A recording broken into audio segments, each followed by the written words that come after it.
m'appelle Pauline, j'ai 20 ans, je suis belge. J'étudie en Belgique, mais pour le moment je suis en Erasmus à Dublin. Dublin, c'est la capitale de la République d'Irlande. Et pour le moment, on est dans le train vers Belfast. Belfast, c'est la capitale de l'Irlande du Nord. C'est aussi sur l'île d'Irlande, mais c'est rattaché au Royaume-Uni. Et c'est la dernière ville de l'Union européenne où il y a encore des murs qui séparent les habitants de la ville entre eux.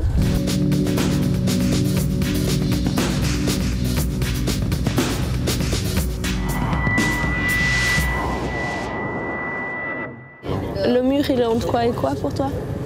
Les murs sont entre les protestants et les catholiques pour séparer les quartiers. C'est pas un mur comme à Berlin, tu vois. C'est hop, ils mettent un petit mur là, un petit mur là, un petit mur là, pour couper les rues. Tu vois. Je crois que c'est entre les jardins. Ça passe partout. Hein.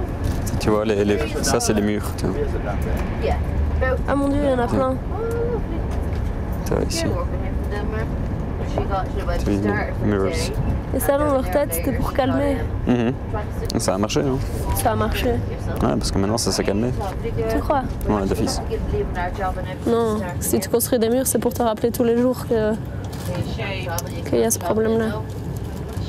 Ouais, je disais, l'IRA, elle s'est désarmée il n'y a pas longtemps. Attends, voilà. Renonce définitivement à la lutte armée en 2005.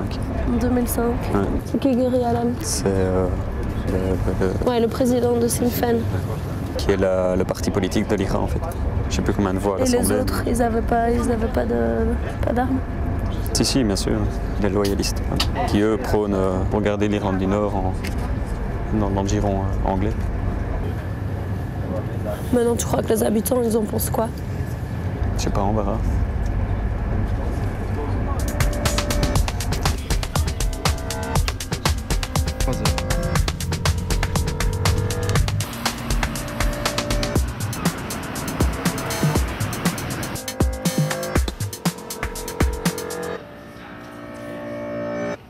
In a sense, for me, it's not an issue of Catholic and Protestant.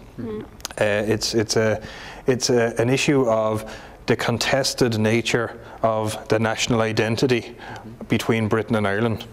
And it's a question around unionism, union between Northern Ireland and the rest of Britain, or nationalism and a united Ireland. So everything that we talk about, I think, needs to be put into that context. It's not Catholics and Protestants fighting each other. It's not a religious war. It's about the national constitutional status of this part of this island. And I think that's where we need to focus. These are the legacies of the conflict. You know, there are parts of Belfast as well that have some of the highest suicide rates in Europe.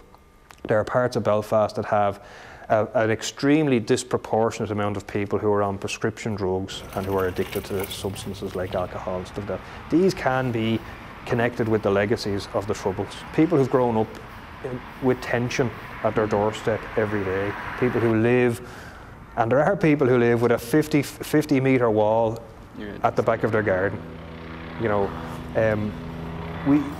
these legacies are what we need to deal with now and give people the chance that they never had to have a normal, what most people would consider a normal life.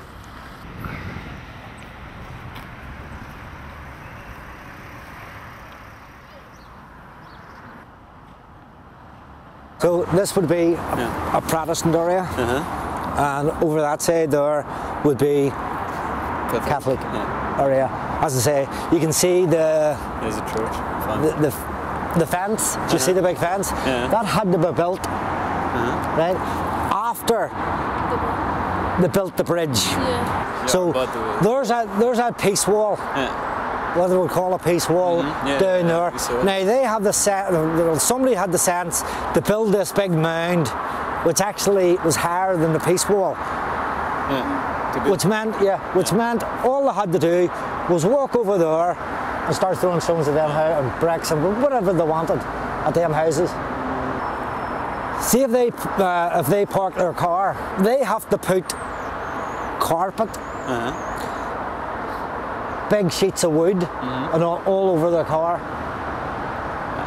Well, our job is to support people like Trevor, who are doing it day in, day out, mostly as volunteers, on the ground, active community, just people who want the best for their community and for their people, so that they can have the opportunities to go to college, to get a good job, and that the life and the opportunities that they will have will mean that there will be no longer a need for people to engage in conflict.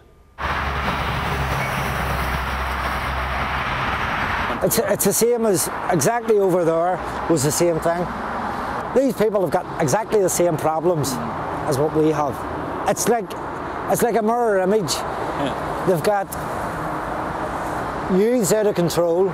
They've got drug problems, alcohol problems, housing issues, and I would say if I give 20 issues from over there, they would give 20 exactly the same.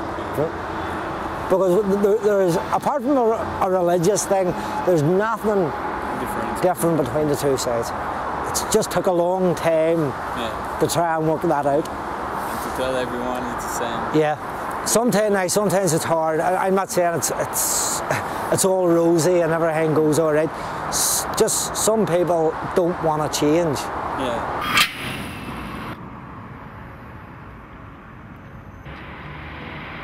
Ici, le mur de Belfast, qui fait 2 fois la taille du mur de Berlin. Ce mur symbolise 30 ans de guerre.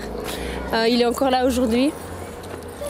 D'ailleurs, il y a des parties qui ont été construites il y a 2 ans à peine. Il sépare les deux communautés. Donc d'un côté, ici, par exemple, on est dans le quartier catholique de Belfast, Belfast-Ouest principalement, et de l'autre côté, c'est le quartier protestant. Et donc ce mur sépare tout le quartier ouest en deux en tout cas. Et on a du mal à s'imaginer encore à l'heure actuelle qu'une ville en Europe puisse avoir un mur. Mais bon, les jeunes du coin, ça n'a pas l'air de trop les déranger.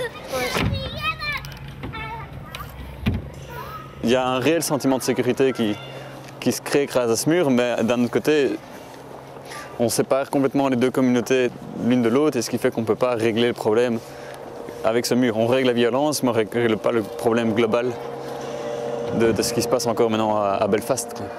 Ouais. Donc voilà, c'est impressionnant quand même. Ouais, c'est impressionnant. En tout cas, tu peux pas l'oublier, quoi. Tu le vois tous les jours. Non, il est partout. Yeah, the red is most of the murals are up here on the Protestant side, and this is going to be the Catholic side. There's more murals on the Protestant side than the Catholic side. This is, see, well, there, and there's more that are not on the on here. Like you can see some in my own neighborhood here, as you probably have. What are for you is the influence of the European Union in the progress? The peace programme has certainly helped that. The other thing about Europe has given people an additional, I think an additional form of identity and a shared identity that a lot of people can engage with.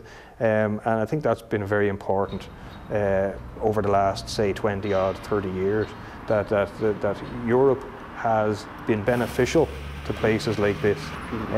One of the things that I think we have a responsibility to do now is to be beneficial to other areas ourselves on the back of the benefits that Europe has given us. You know, there are other places in Europe and around the world where Europe would have an interest that are seeking to transform conflict and transform civil discord.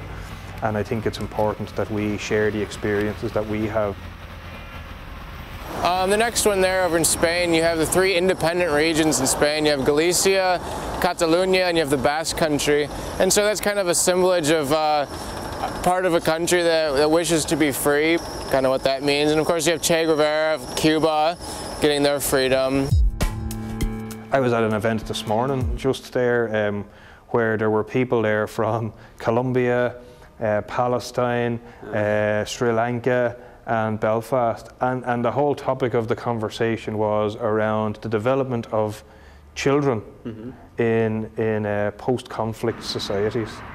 And this is funded by a European Union peace programme, by the way, and it's how you, as children, how you can educate children to live in a diverse society, in a multicultural society, where people from different cultures interact as normal in a share. And I suppose when you're coming out of conflict and the prejudices and the stereotypes are there about the other, how do you engage people to think about the wider community issues?